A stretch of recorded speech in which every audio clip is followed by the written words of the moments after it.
Hey guys, we're here with Joe David. He's the Managing Director of Elementos Limited. It's a tin developer. They've got the flagship project in Spain and another one in Tasmania. And he's just going to run through a bit about the company, its origins, and just about tin in general. Yeah, thanks, Kyle. So we've been a tin exploration and development company for a few years now, and we're very focused right now on our flagship project, which is the Oropesa project in the south of Spain. It's in Andalusia, which is the primary mineral region of Spain. Over 50% of Spain's mineral revenue comes out of Andalusia, so certainly a good place to be. It's going to be an open cut mine. So we've done a scoping study on it. It's about 13 years mine life, 1.25 million tonnes mining rate, and we will be producing in concentrate about 1% of global tin market. So quite significant. Spain's a really good place to be developing a project at the moment. Firstly, open pit mines, unlike other places of Europe, are really well regarded, and there's a lot of very large open pit miners there. The Rio Tinto copper mine, Cobre Las Cruces, owned by First Quantum. And then in addition to that, being in Europe right now is their desire to be self-sufficient with their critical minerals is so critical. So getting a lot of government support, and there's certainly a lot more focus on making sure our concentrate and the metal goes into the European market. And can you tell us a bit about the tin market itself and what the metal's used for, its applications, and where it's sort of going in the future? Yeah, sure. So the tin market's about 360,000 tonnes of tin metal, refined tin metal produced per year.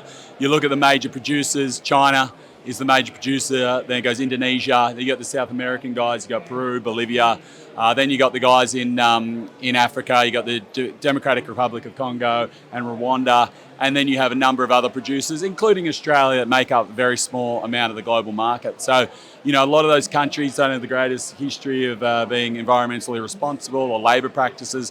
So certainly us having our two projects in both Tasmania and in Spain, highly regulated, really puts us much higher on that ESG sort of qualification. So we think we're a real point of difference.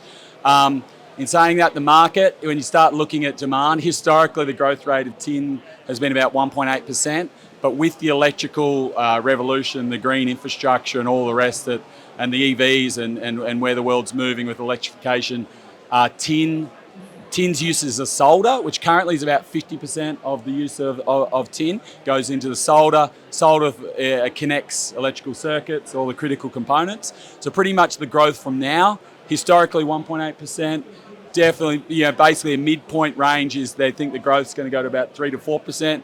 And then if you're a real, greenification bull, it's close to 7% tin growth. All that's pretty much in the solder market. Supporting all smart devices, solar, EVs, and anything pretty much with decision-making logic. Pretty exciting. And what's the next 12 months look like? I know you're doing your DFS at the moment. What other things are happening in the company? Yeah, so you're right. In Spain, we're doing our definitive feasibility study. There's a lot of heavy lifting going on there. So we got loads of engineering, loads of trying to start contracting with local partners, really working on our offtake agreements. So we've got a lot of NDAs out there now.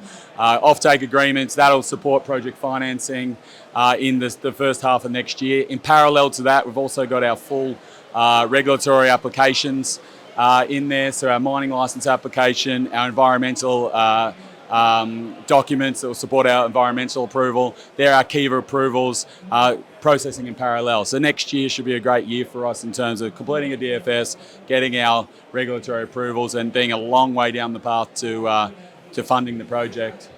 Yeah, excellent. A lot happening, mate. Thanks very much for giving us the rundown on Elementos, and we'll be looking forward to all the news coming out. Cheers. Thanks, Kyle. Thanks. Appreciate it.